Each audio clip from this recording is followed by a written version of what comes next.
Welcome to LOA Today. I'm Walt Thiessen. With me today is abundance teacher and money coach, Jody Lynn Craven. This is your daily dose of happy. We are so happy you decided to join us today. Jody Lynn, while the intro was playing, I was thinking about the episode you and I did last week about AI consciousness. And it occurred to me during our conversation, AI consciousness, any kind of consciousness, we're always usually talking in terms of what goes on in the head. Artificial intelligence, that's the way it's usually defined. We didn't really talk about the heart. I mean, we could have, because that was a key part of what we talked about, but we didn't actually go there. Yeah. So maybe it's time to tie that into our guest today, because he's all about the heart. I love it. And he was hinting to us before we got going that he's been into AI for a couple of years. So there's my natural segue going on right there. So we're going to find out more in a moment. His name is Ash Perrow. He's from Sydney, Australia. Welcome. And first of all, thank you for joining us at this very early hour, Ash. We really appreciate that. Thank you, Walt. It's my pleasure. I am an early bird, but it's you're the first people I've talked to this morning, so my voice is still warming up. Well, we'll try to help warm you up in a positive, happy way to get your day going in a good way. Yeah. Well, So I'm there with you. Just wave your hand if something is not working right, and we'll adjust it. Okay, all right. Well, I'm very grateful for that. Thank you. So first and foremost, give everybody who's listening a little quick potted autobiography about how it is that you ended up doing what you're doing now, and what it is that you're doing now. I kind of gave a hint, but I didn't really say.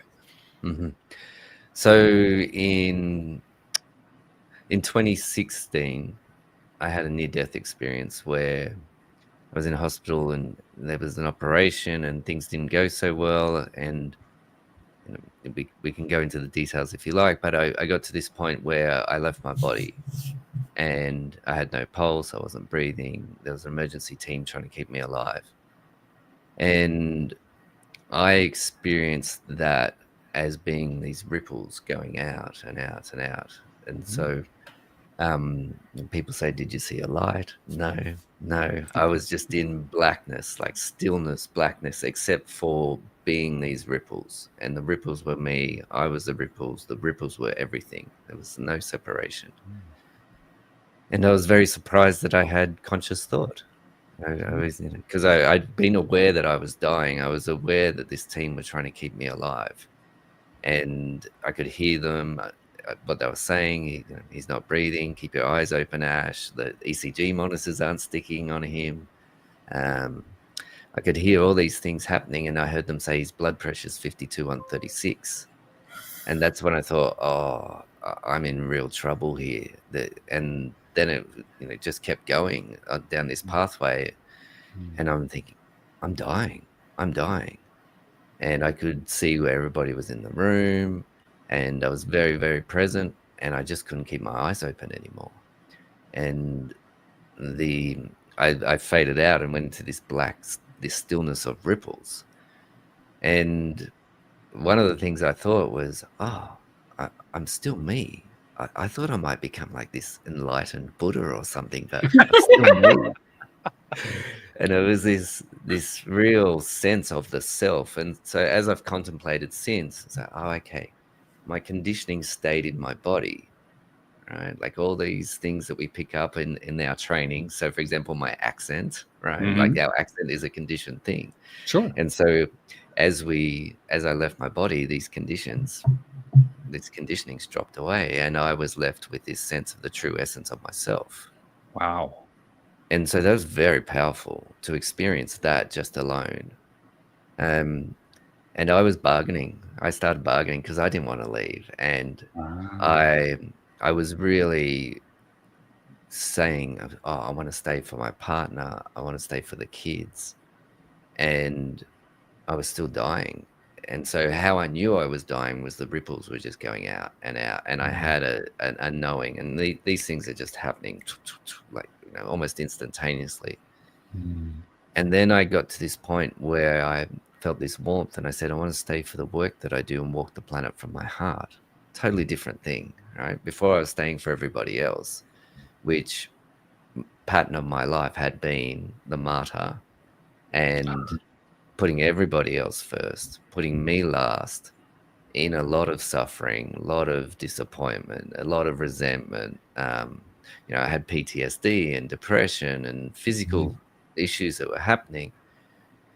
And so that moment that I said, I want to stay for the work that I do and walk the planet from my heart, I came straight back into my body, opened my eyes, and they said, we've got a pulse, his eyes open, he's breathing.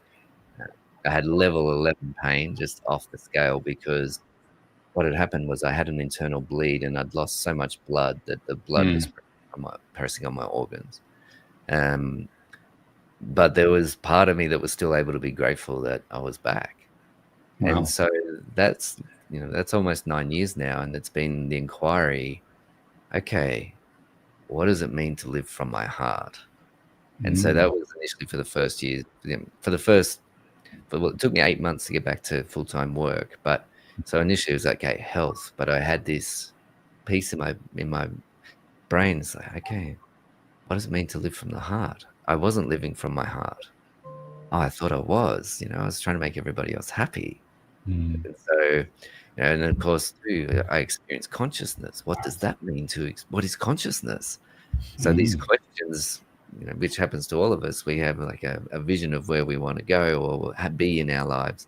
We have questions how to get there, and the questions drive the behavior. So I started, changing my behavior due to these questions. So I was like, okay, I have a contract now to live from the heart. What does that mean? So I went through all these personal work and explorations, and 3 weeks after I got out of hospital, the relationship I was in split up because it just had to. We had been trying really hard and it wasn't working. So, I started with zero health. I started with almost zero possessions other than my music gear, which I'm a musician as well. But my daughter had her desk and her toys and her belongings, and I didn't even have a bed, and we started life again. So extraordinary process. So that the inquiry too has been, well, what's the work? So initially it was, okay, what does it mean to live from the heart? And as I became more and more connected to my heart and honoring myself and realizing that when I'm taking care of myself and happy and my health is superb and things like that, purpose comes naturally. Right? It's not like something a lot of people go, well, my purpose, find my purpose. And I had to find myself and find my heart and become honoring of that. And then the purpose comes and it changes. At the moment, it's helping heart-led professionals to share their work with the world and go through visibility, internal blocks that they may have, but also help other people with their internal world so that they can do the things they want to do in their life. That may change. It's always evolving. So quite a long answer to your question. That's all right. That's the way it often goes around here. I have a follow-up question, though, because when you were describing and telling the story of what your experience was like while you were in your NDE, your near-death experience, you very specifically said that you wanted to come back to live in the heart, which I found to be an extraordinary statement, given that, like you said, so much was happening so quickly, and yet you came to that conclusion in the midst of that state. Do you have any idea how you did that?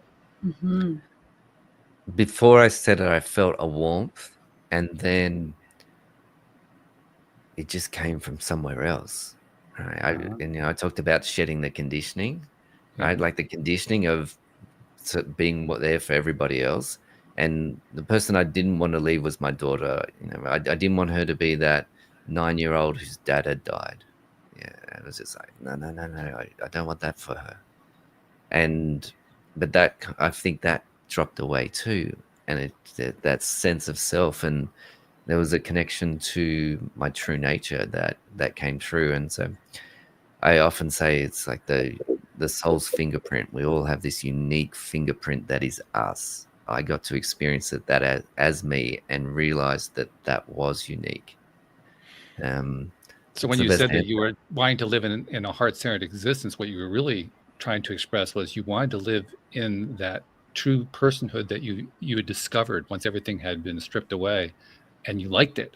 You liked what you saw there, and you said, I want to live this way. Well, and I realized it was unique, and I realized that, this is me. This oh, okay, I just have to be that. And of course, Mhm. love it when somebody says, I just have to be that, right? It does And have then, to, yeah, of course, yeah. yeah, it's okay. I'm not doing that anymore. I'm going to be this way. So, yeah, many, many, many, many challenges and amazing support as I've gone through and been blessed to learn from many, many extraordinary people. Mm. Uh, I yeah. understand that. And you mentioned that you're a musician. I'm also a musician, private musician. I haven't played out in 4 decades, but I'm an at-home musician, a closet musician, if you will. What do you play? But What? I play keyboard. Um, Beautiful. but I have found that it serves me in so many different ways to play, not the least of which I feel like I tie more directly into that inner being that you're referring to. I find it's not only very calming, it's a fun process because I don't, I mean, I play some covers, but for the most part, I'm writing my own stuff or perhaps arranging somebody else's stuff, rearranging it. And the creative process that is associated with that for me feels like I'm tapping into the essence of myself. So when you mentioned that you were a musician, the thought that went through my mind is, I wonder if he's doing the same thing now. He went through this whole heart-centered thing. I wonder if he's using his music the same way that I am.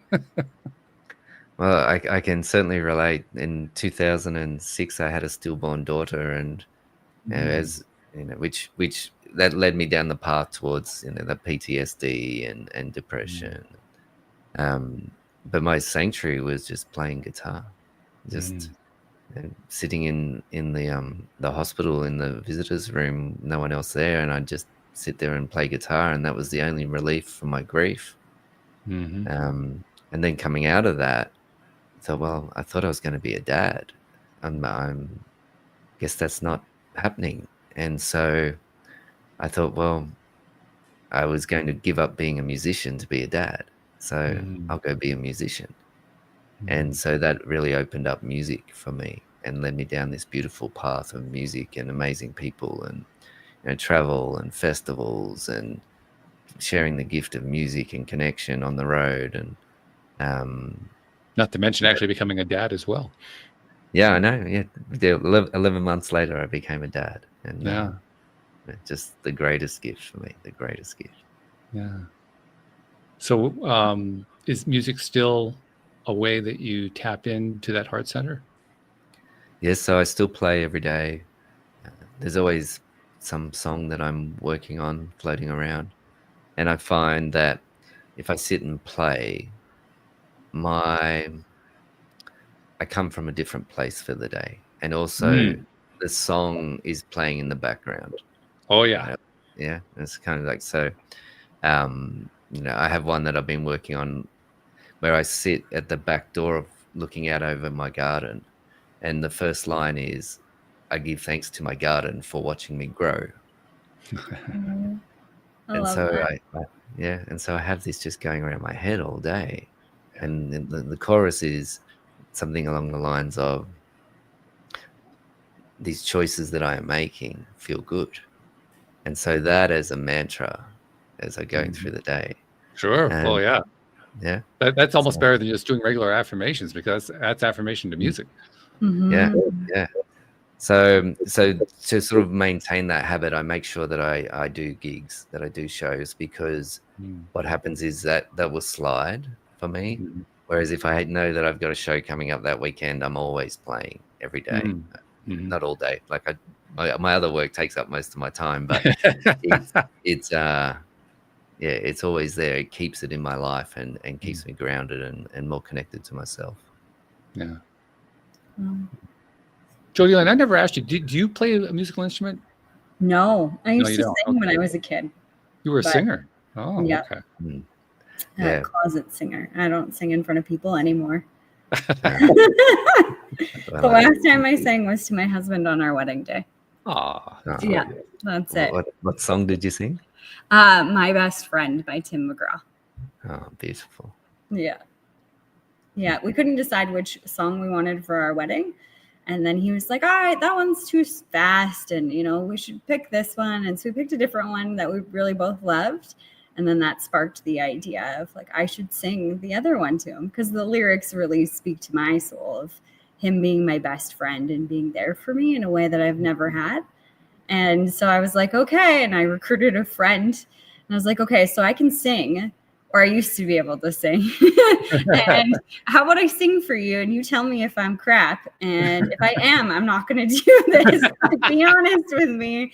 And if I'm okay and you can work with me over the next couple months before the wedding, we'll surprise him and we'll play. And so we did after our first dance, and like the dance with my dad, and you know, he danced with his sister because his mom's gone. I went to the like back and prepped, and then he got on the dance floor and I sang to him. Fantastic. It was a total surprise. But he can play like almost anything, like, well, pretty much anything by ear, which it's fabulous. Yeah, he can hear a song and pick it up and just like pick up a guitar or a keyboard, like pretty much any instrument really. I've seen him do it with. That's cool. He just picks it up and he just starts playing with the chords, and then all of a sudden 5 minutes later he can play the entire song. Yeah, that's the connection that we were talking about. Yeah, when you're connected to the music that way and it's connected to who you are as a person, it becomes easy to do that. It sounds perhaps strange to somebody who's not a musician. Ash, I know you've done it. I know I've done it. I mean, just about every semi-serious musician I've ever met does it to one degree or another, because that's just part of what it is to be a musician. Yeah, it's a language. Totally.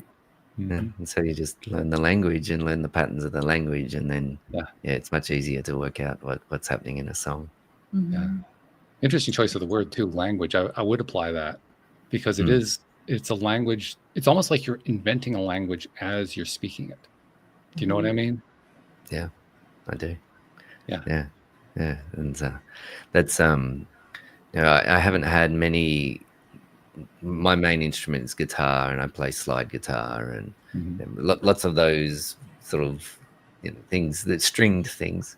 Right. I played guitar, but I haven't had many teachers. It's been me working it out for myself, which that's generally what I do. Is I just sit down and go, okay, where are we going today? All right, let's have a play and see what happens. And because of that, improvisation has become a strength for me. And I speak to classical people that have learned off sheet music. It can be very difficult for them to improvise. I can't even read music at all. You know, I can look and go, oh, there's an A chord or a D chord, but I can't read music, and so it's been all by ear. Wow. I understand, and I appreciate that. I can read music, but I also know basic, you know, chord structure and chord litigation. Yeah, like the other word, the word that means you write it down. But the thing I was going to point to is that I used to play guitar many years ago. My sequence was I learned piano, I learned guitar, I stopped for about 40 years, and I went back to keyboard. And the guitar experience actually served me really well when I went back to keyboard.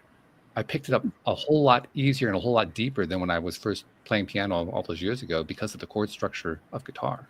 It taught me a whole lot about how the keyboard works. And, you know, that anybody who has ever played more than one instrument, I think, has experienced something along that line. But it's amazing how, when you're trying to express that language that we were referring to a moment ago, first trying to create the language and then trying to figure out how to express it musically, the more different places you can draw from, all of them tend to feed in. And the same thing I think is true with the heart and with consciousness, because like last week we were talking about artificial intelligence, a certain area of the whole consciousness topic. Now we're talking about the heart side of it, and the two connect in so nicely in so many different ways that they feed each other when you draw from both of them. That's what my experience has been. And I'm curious to know what your experience has been along those same lines. But more than that, you've turned this into a practice. You're helping people. You're a coach. You're a mentor. You have a number of different roles that you play. And so I'm wondering, this is like my long-winded way of getting around to, how do you tie all this together? I don't. It just gets together. Yeah. It's just being open and listening. So, you know, I had my near-death experience because I didn't listen. I was in a relationship where at the start it was beautiful, it was loving, it was kind. And then over 5 years, it became very confrontational, and as much as we cared about each other, it just didn't work. My inner guide was saying, leave, what are you doing? And another example, not listening, which was the key one. So the surgery I had was spinal fusion, because I'd popped 2 discs in my back and they degenerated. That came from a surfing accident where, before I went into the water, I heard this voice in my head, which was like God's voice, say to me, if you go surfing today, you will hurt your back. Wow.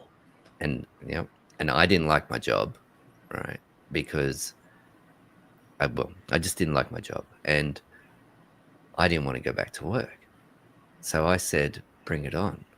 Wow. So in my case, I said to the universe, bring it on. The universe went, okay, you're not waking up. Here comes the back injury. We gave you your chance. Yeah. And so I started paddling out, dove through the first wave, and then went to duck dive through the second wave. 2 discs popped. Excruciating pain. Could hardly paddle in, could hardly use my arms. When I got to the edge of the water, I was stuck. I was just standing there holding my board. I couldn't even take a step. Wow. And so now I listen. Right. However, that happened. I still didn't listen. I didn't leave the, and it was lots of reasons. I was staying. I wanted to work out for the family. Didn't want to put my daughter through another family separating, and I didn't listen. And so now I listen, and it's more like I listen. We could describe it as the heart, but it's also listening to guidance that comes from somewhere else. Right? So that experience of, I want to stay for the work that I do and walk the planet from my heart, hearing that came from somewhere else. Right? And so if I listen to that, life has become extraordinary. I've been married for 5 years. It's phenomenal health, amazing experiences, adventures, phenomenal people that I get to work with and help. And I'm just so happy, so happy. So that's what I do. I just listen. And sometimes I'm not a good listener. A friend of mine just had a fall recently. She was rock climbing, and she fell, and luckily she landed on some trees as she was falling. And I messaged her. I said, well, as we know, the more we listen to guidance, the softer the fall. And so sometimes, there's things that don't go right because I haven't been tuned in and truly listening. And so I find that's one of the ways, the universe. Whereas, I was such a bad listener, the universe said, okay, well, you're going to have to die to actually listen, and you may not wake up and have the opportunity. So for me, that was my last chance to wake up. Wow. Did you know that, like, when you had the near-death experience and you closed your eyes and you saw all the like blackness, did you know, like, oh, this is my wake-up call? Were you conscious of that thought? No, I just knew that I was dying, and I had all these things occurring very quickly, and it was so when you're very aware of what's happening, and you can just, okay, I know that was happening, that's what it was like. And there was just little insights going boom, boom. Like, for example, I feel like myself. Oh, okay. And so there wasn't a moment until I came back. And I just put a video on my TikTok yesterday about the moment I realized I had changed from my near-death experience. And I was in the ICU, and I was very ill, and I couldn't move my legs. The nurses would have to move my feet for me. Wow. And I remember saying to the nurse, I'm so grateful to know this level of suffering. There are people that go through something like this every day, and I've never known it. And at that point, I thought, well, where did that come from? Yeah, and it was like this experiential gratitude and compassion for others and compassion for myself. And it totally changed the experience of being in such deep physical suffering. Do you remember what the nurse's response was? I don't. Yeah. We got to lower his pain medication. Yeah.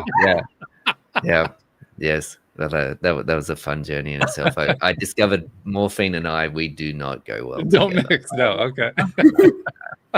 It was a quite a hallucinogenic ride, shall we say. If I blinked my eyes, I went on a 10-minute hallucinogenic experience, and that was just in the blink.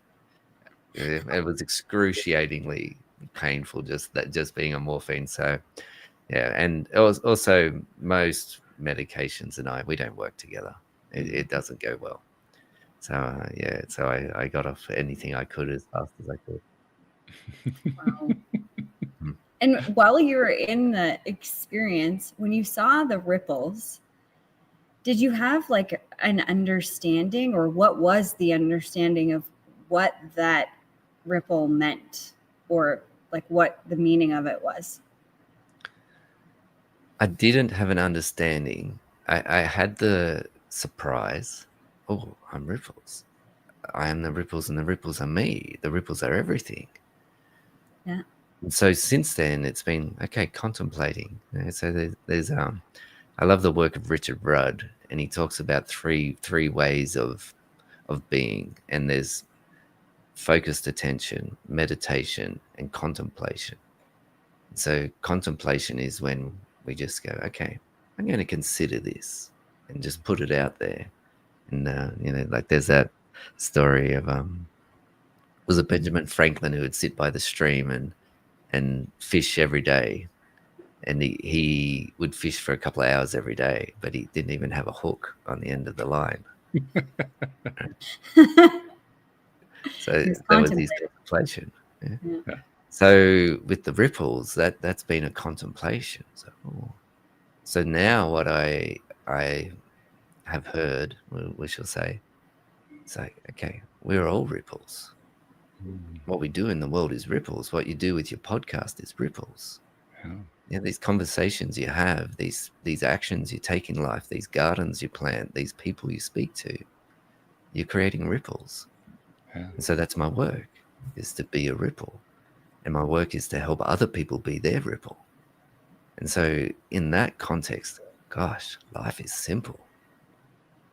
I'm glad you brought that up, because that was something that occurred to me when you first told us about the experience and how it was just black with ripples. And the first thought that came to my mind was, well, yeah, we ripple on everything. Anything we give our attention to creates ripples. But you actually had a visceral experience of effectively seeing the ripples. Yeah, well, just that I was ripples, and so we all are ripples. That for me, it's like, okay, that's our energy. That's what our energy form is, ripples. Okay, so how do I be that in life? Well, I drop the conditioning, and then I am that, because I already am that, and the only thing between me being the ripple and realizing that I am the ripple is the mind. So the mind is going to lie to me and tell me I'm not in my heart. The lie is going to tell me all these things, trying to protect me. But I already am the ripples. I already am in my heart. It's just that the mind, I'm believing the mind. So that raises the obvious question, and this is something we've talked about many times here on the show, but okay, you want to live in that inner being, you want to live in the ripples, you want to let go of all the external stuff. How do you do it? Well, see, my particular part was I had to let go of the people pleasing.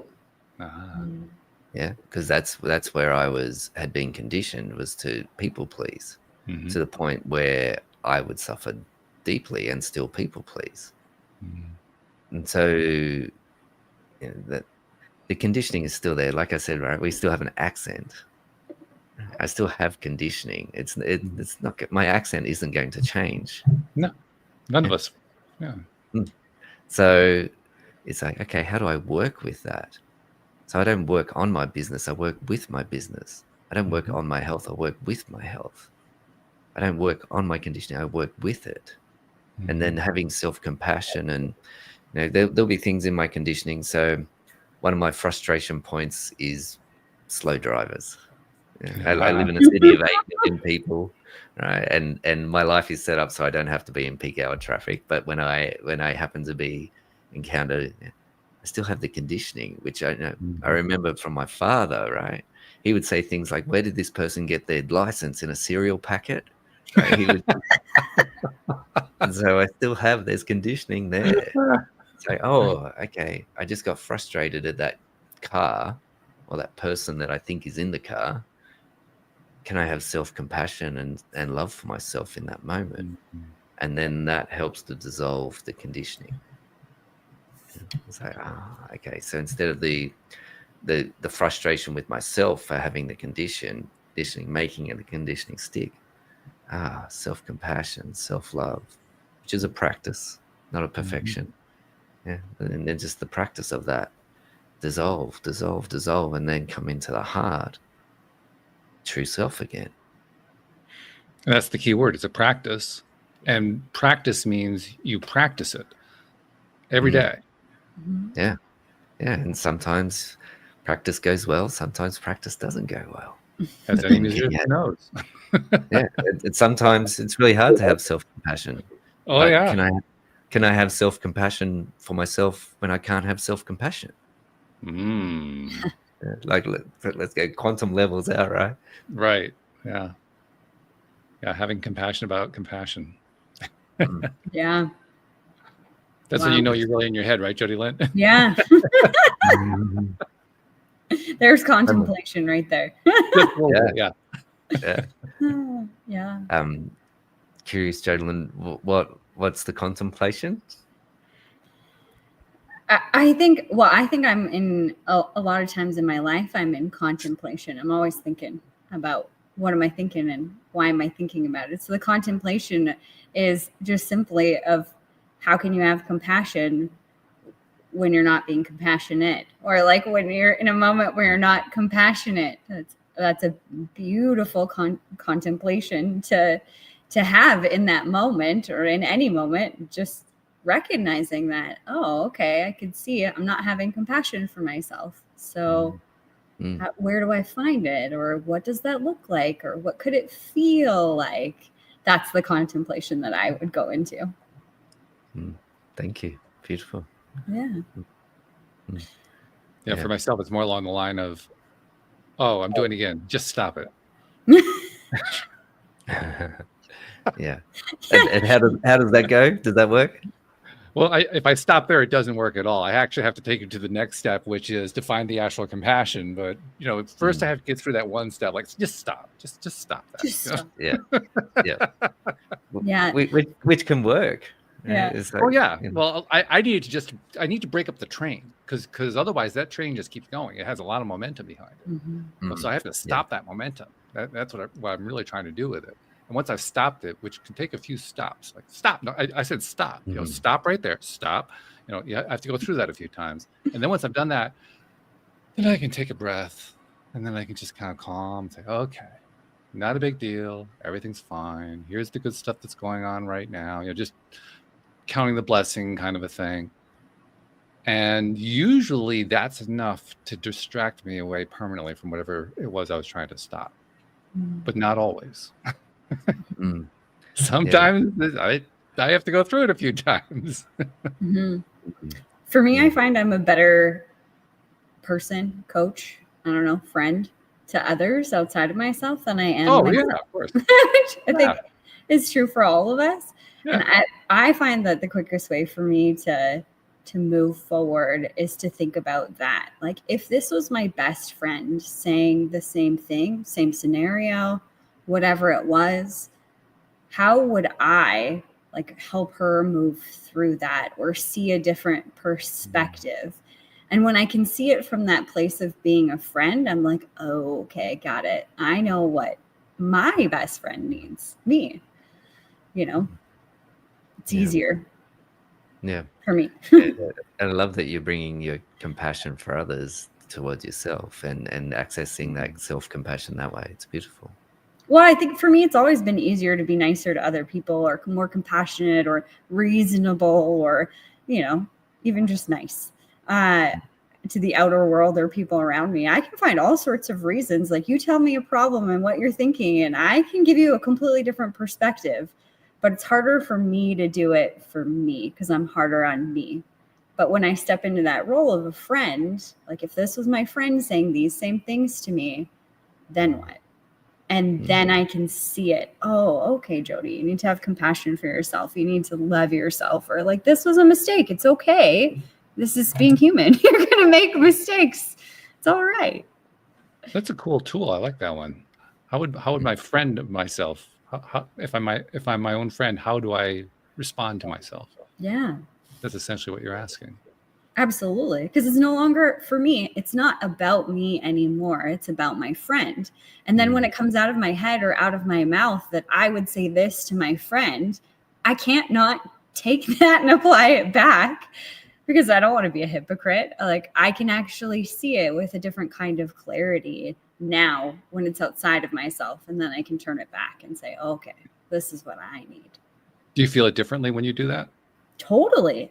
Yeah. Because I don't have an attachment to my friend. Like, let me give an example. If my friend came to me and is like, I'm a horrible person, I did X, Y, and Z, I can go to bat for them and tell them 100 reasons why they're not, and how this was an opportunity to learn, or it was a mistake, and like, you're going to learn something from it and continue on forward. It doesn't mean anything about you. And I can separate that conversation, and there's no attachment for me in saying these things to my friend. And then I can see it, and then I can see it for myself. I'm like, oh, okay. So I like to pretend I'm different people. That's cool. Yeah, I like that. It indirectly reminds me of something that I sometimes do. If I'm finding myself very stuck in my own head, because that's kind of what that is, being stuck in your own head. When I'm really in a very stuck place there, sometimes I will have just enough self-awareness to basically say to myself, yeah, but nobody else knows that you're doing this. Nobody else knows that you're thinking this. And somehow that takes the pressure off. I haven't quite figured out why. Yeah. But just by acknowledging that the only person who's aware of this in the entire universe is me. It's almost like I'm giving myself permission to just, ratchet it down a bit. Yeah. Let it go. Yeah. I like that one. Yeah. I didn't even realize I did that until I just described it, but I do that fairly regularly. Yeah. So Ash, when you're working with, well, first of all, tell us, who do you tend to work with? So I've worked with many, many people, heart-centered. That's crucial. People that want to live from their heart and do the work of the heart. And so when I say do the work of the heart, I work with lots of therapists and coaches and psychologists and thought leaders and academics who want the work of their heart out in the world. But then there's either the internal block around being seen or backing themselves or believing in themselves. And then the other aspect of my work, which has come from being on many podcasts and doing many, many social media posts and running a business, is being, okay, how do we create the ripples and help these people share their work with the world? Because there's the inner world and then there's the outer world. So let's take care of both of those. Mm-hmm. And so it's beautiful. And you talk about AI and the way that we use AI, I feel the same way about social media. We can consciously use social media. And I was scrolling through my social media last night, like just my TikTok feed. Like, wow, so many good people sharing good things in my feed. And I'm like, okay, I cultivated that. There's all these people out in the world that are helping other people with their videos and with their work. So that's become a bit of a passion, is because that's a form of connection that many people are doing, and it's a digital connection. And it's, for me, I prefer the face-to-face connection. However, we live in a world that is a certain way. And the saying, all suffering comes from rejection, or rejection is the source of all suffering. Right? I can reject social media and go, well, I'm just not going there, right? But it's actually part of my life, part of my business. So, okay, how do I embrace this and help people with it? How do we create a higher level of consciousness on the planet using AI, using social media, and make it a form of connection? Because what's going to happen is people are going to become very sick of, well, this is my perspective. I'm interested in yours, well, Jodie, but they're going to crave human connection. The digital connection isn't going to be as satisfying. So how do we amplify human connection using that as a resource? So that's where I come from, and that's the work. That's the ripples. Okay. I love that.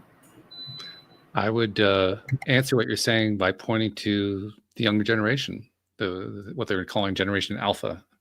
I'm hearing so many reports from people that Generation Alpha is basically stepping away from the online, not entirely, but to a large degree. And they're doing so because of that connection.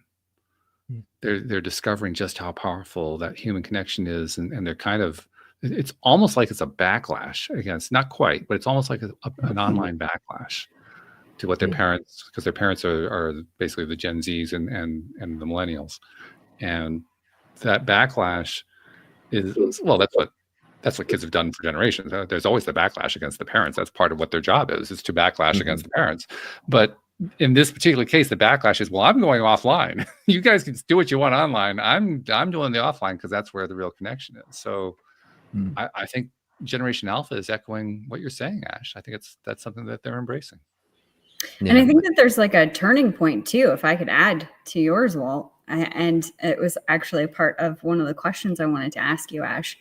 I think the turning point that I'm witnessing in my world and the people that I'm seeing is this uncovering of their heart and what really, like, being connected and living through a heart-centered space really means. And I know you had kind of mentioned it at the very beginning, you connect and honor your heart, and then the purpose comes. But not up until today, but for a long period of time, our society said, you go to school, you get a good job, you do this, you climb the corporate ladder, whatever, and then you will be happy. Or you have money and then you will be happy. All of these conditions of this is what you need to do to live your purpose, to have a successful life, all of those things. And that's where I'm seeing the turning point, is that traditional check the boxes, people are waking up to seeing, oh, that's not really what my heart is calling me to. And I think it's really beautiful that you had said that can change. And my question would be, how often are you seeing that, where clients come to you and they're like, I want to do this, and you can see, it's coming from conditioning rather than a heart-centered space. And how do you break that news? It's not my job to break the news. Good call. Okay, yeah. Not a news reporter, for sure. That. So it's like, okay, the heart has the answers already. It's just that the mind is skewing their perception. Right? And how long does it take to change your perception of something? Half a second. Right? The other day, I was like 4 weeks ago, I was walking down these stairs in this rainforest, and I slipped, and I did this highly advanced yoga move I'd never done in my life before, and I tore my quad muscle severely, and I thought I'd broken my femur. Right? Like that's how badly I did this. And I managed to get back up the top of the stairs and was sitting by the side of the road. My wife came and picked me up, and my perception changed in half a second. Right? It was like, oh, okay, value health. Why did that happen? Well, all those kind of things. Okay, there's something there where I need to take care of my health better, even though I already, I would say I'm already very highly pro health, but it was, okay. And so with clients, it's like, okay, it's just the perception. The heart already has the answers. Right? The mind goes into problem solving, trying to fix everything to protect us. However, it gets in the way of the heart. So the job of the mind is to be the tool doing what the heart guides us to do. So my work is simply to connect them with their heart and be able to hear their heart, and the heart tells them. And the mind is judgmental, impatient, highly critical. The heart, it's patient, generous, loving, all-knowing.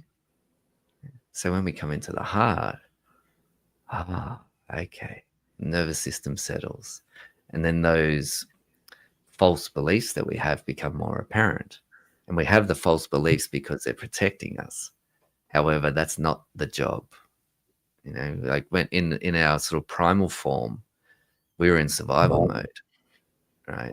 Now we have the opportunity to be in thrival mode. So that means this can back off. This can back off.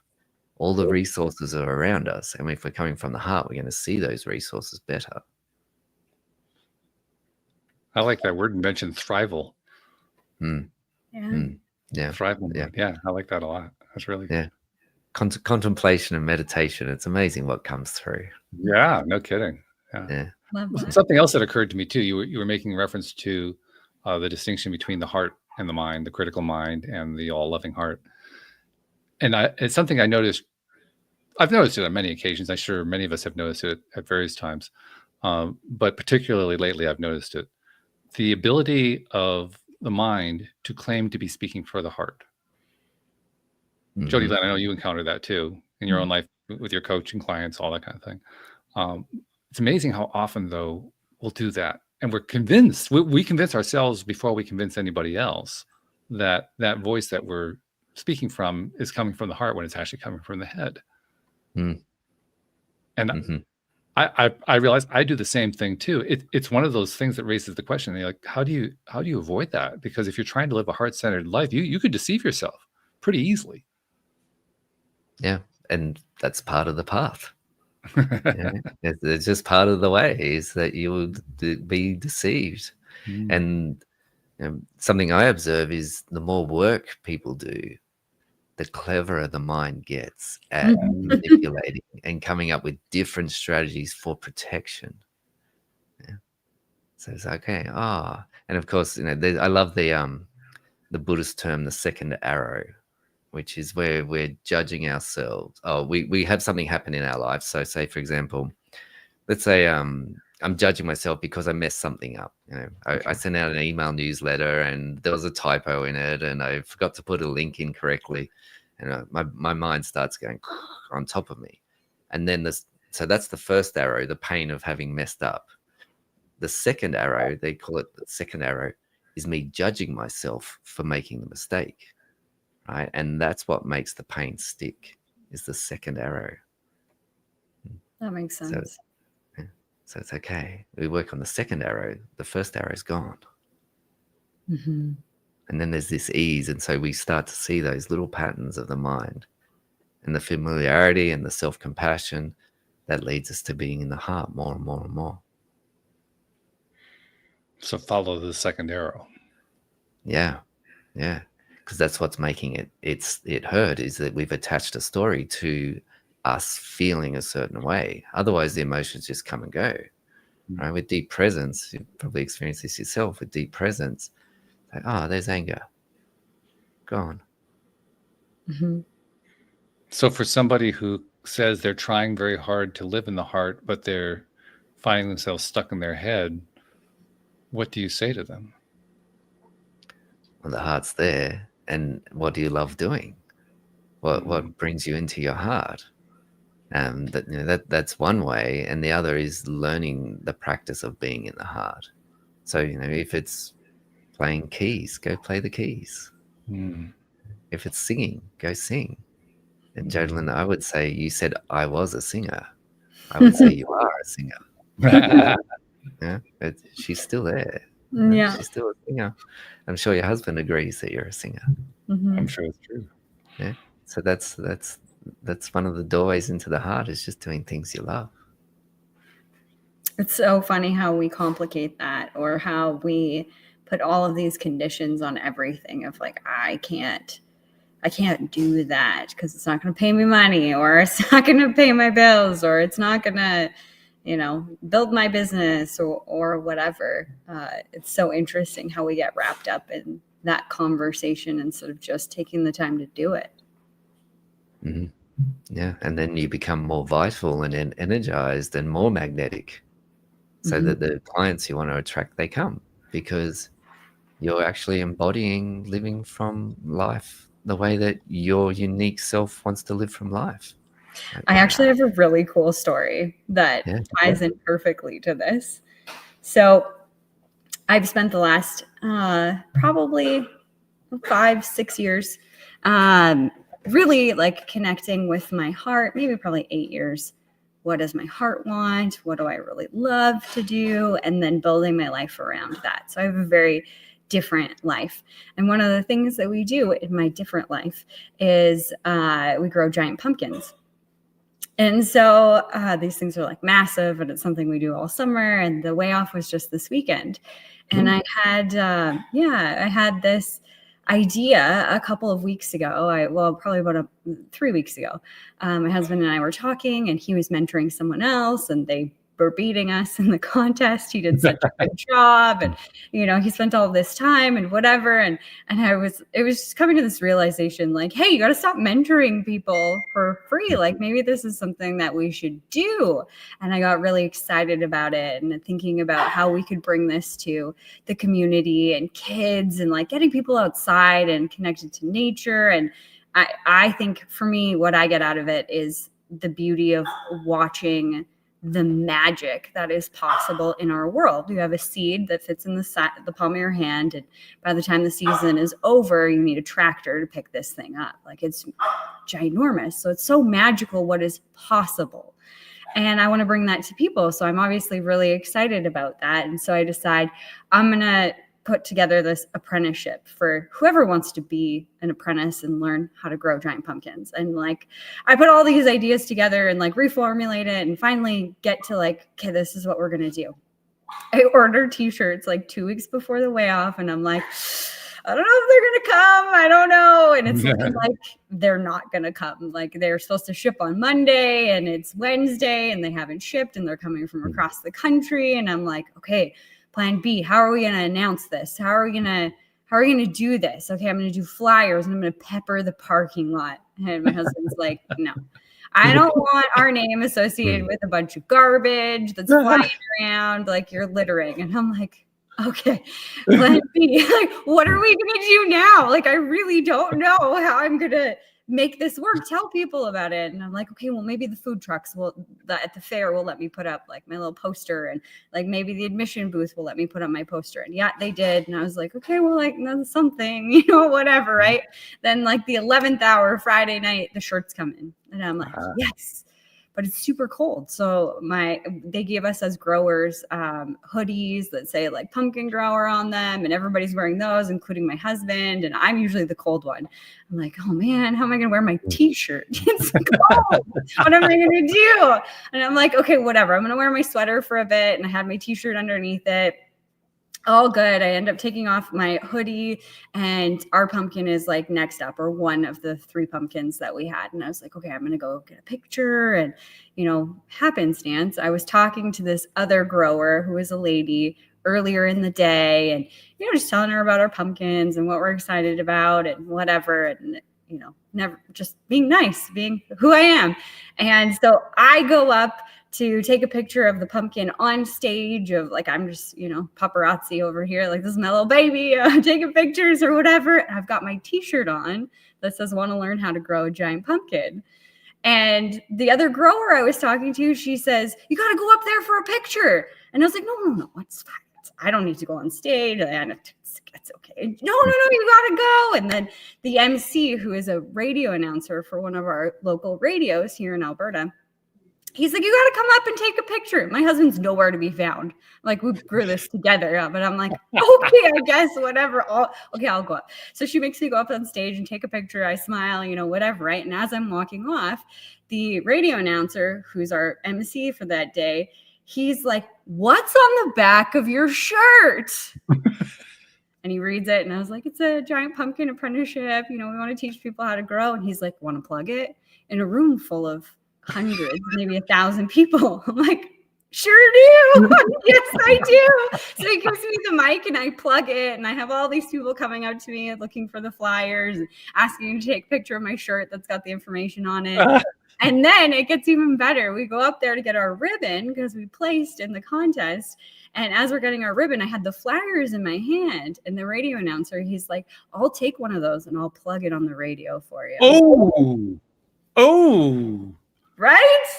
I could not have planned it better myself. Like it was an idea that was born out of excitement from a place in my heart of giving this to the world and teaching people, and it just happened to work out perfectly. So I'm going to just go out on a limb here and guess you weren't cold at all. not anymore. Like not in that moment. I was like, woo! Sweating. Oh God. I was so excited. I had friends who were in the crowd that they were like, that was staged, right? Like you guys planned that? Not one bit. But you know me well enough, Walt, that I've always got something top of mind that I can spit out of my mouth that can be a little bit intelligent, at least somewhat intelligent. Well, so very intelligent. Very thank you. I knew exactly what I wanted to say, just in case the opportunity came up. But I never thought that would be a possibility. That was not something I, thought I could drum up. And what you had was a hope, not a plan. Exactly. Yeah. Yeah. So, which can actually, getting back to the whole ripple concept, that's actually more powerful to have a hope than a plan. Yeah. Higher vibration. Ripple vibration. Exactly. And your unique take on growing pumpkins, and I'm sure you grow pumpkins with love, right? You don't just grow a pumpkin. There's love that goes into the pumpkin. That's true. So, my babies. And you said you placed. How heavy was the winner? The winner of the contest was 1365, I think, 1,365 pounds. And our biggest pumpkin was 838.5 this year. All right. Not as good as past years, but still, that's a great result. Yeah. It still looks huge. Like it's insane when pictures don't do it justice. You just have to stand beside it. And it looks huge. Crazy. And are they edible when they're that big? Some people do eat them. I wouldn't eat them only because we take soil health and biologicals and like different fertilizers, like the nutrients that go into it to make it bigger. We take it very seriously. So there's a lot of stuff that goes into the water to help it grow. So I don't know that it's necessarily good for me. It's good for them, but not good for me. So I don't eat them. But the number one guy, he makes pumpkin pies out of his. He does, really? Yeah. For us, we donated ours to 2 different haunted houses. So they're going to be carved and put on display, which is really exciting. That's exactly what I wanted. And this year I had said I really wanted to collaborate with a carver to do something and like display it somewhere in the community and get their name out there, get our name out there, and wherever we display it so kids can come and see it and stuff, because it's just so cool. And I couldn't find somebody to work with on that front, but I hadn't given up. I just put it out there and was like, okay, I hope that somebody comes into, my inbox essentially. And that's exactly what happened. On Sunday, I got an email from a professional carver saying that she wants to collaborate with us and can we do workshops, and all of these ideas are flowing for the next year. So it's exciting. Fantastic. That's a great story. I love that. Yeah, me too. And it fits in perfectly with the theme, because Ash brought in the theme of being in your heart. You stayed in your heart the entire story. Yeah. Congratulations, by the way, on that. Thank you. It wasn't easy because I was like, I don't know. I mean, even like getting the apprenticeship stuff, like I tend to like go really big with my ideas. And then my husband's like, okay, you got to come down a little bit. Like that's like 70 million hours of work. And we're already doing a lot next year. So maybe we scale it back and just do something a little bit more manageable. And I'm like, oh, okay, fine. Yeah, that happens in our house too. Yeah. Except it's me. Come back. One, just focus on the one thing. Okay. Yeah, just focus on the one thing, not the 1,000 things. Yeah. It's really easy for me to go big with something and get really excited. Yeah. That's good though, because even when you're getting excited about a whole bunch of things, it's excitement. Excitement is the most important piece of it. So you may not end up doing all of them, but just getting excited by itself is going to pay dividends of some kind. 100%. And yeah, it's a good idea to focus on one. That's always more powerful. But you don't lose anything with the other. That's the good part. Yeah, and it doesn't mean that we can't do them the following year or whatever. Yeah, sure. The idea is still there. Well, Ash, look what kind of a conversation you inspired here. This is pretty cool I stuff. know. I love it. I didn't even know there was a pumpkin scene. Oh, You think we knew? oh, it's big. I don't know about in Australia, but I'm sure that there is giant pumpkin growers. Now it's going to be my mission to find out. Okay. Okay. All right. Very Because there was a good. new record in England, well, world record broken this weekend by a couple of guys who I think they're in England. I'm not exactly sure, but somewhere around that general vicinity. Their pumpkin was like 2,800 something pounds, taking the world record. Wow. Yeah. Yeah. So Big stuff. yeah, it is. It's awesome. Congratulations to them. Yeah. Our hour is up, which always is a sad point, but the happy point is how we gotten here. Ash, there are three things we'd like to do at the end of every episode, and first and foremost, we want you to tell people how, if somebody wants to work with you, somebody wants to maybe share stories, they want to become more heart-centered, they want to go further down that path. How do they find you? So social media, Ash Perrow. TikTok's my main channel. I have almost 500 videos up on TikTok, and Wow, really great community there. There's a lot of conscious people sharing content on TikTok. Most people think it's a dance, the Chinese dance platform, right? But it's the reality is very different there. So social media, Ash Perrow, ashperrow.com. If you're a heart-centered professional and you want to work on your visibility, there's a free quiz that you can do to sort of identify where your visibility is at the moment. So with the idea being, are you a candle? Are you a lantern, a bonfire, or a lighthouse? Like how much of your light is going out into the world? And from that quiz, you can identify, okay, well, these are my next steps. I also have a free messaging masterclass that people can come and do, and I teach them some concepts around messaging. Okay. And I also have a workshop where people can come and learn how to use AI to create conscious content and share their message with their audience so it connects with their audience. So, for example, if you want to connect with pumpkin growers, it's like, okay, what are the language of pumpkin growers? How do you connect in with pumpkin growers?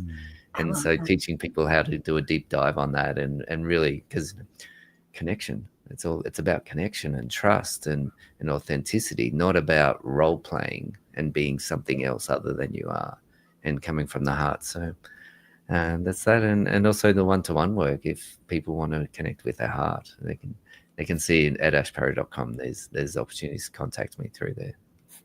So that's really the first stop is ashperrow.com. Yeah. Thanks, Walt. Yeah. Okay, good. Second thing we like to do is I like to go to Jody Lynn to kind of tie everything together because she's so good at it. As you can tell, I mean, she's a fabulous storyteller like yourself, but she also knows how the stories come together. So Jody Lynn, how you been thinking about it? Oh, I think today is such an important and pivotal conversation, not only now, but just in general. People need to hear this conversation about coming from your heart. And I love how we went from talking about being heart-centered to how it ripples out and what it actually looks like in your everyday life. Because I think in our society, and I've talked about this already, I think we're taught a lot of conditioning on the way things should look, the way that they should feel, or the way that we should act. And Ash, the work that you're doing is so incredibly important because, as you said it, it's so simple. When you connect with the heart, when you are driven by that heart space, everything else falls into place. And it really is that simple, but yet it is so incredibly profound. And the ripple from that message is so divine. So thank you for that today.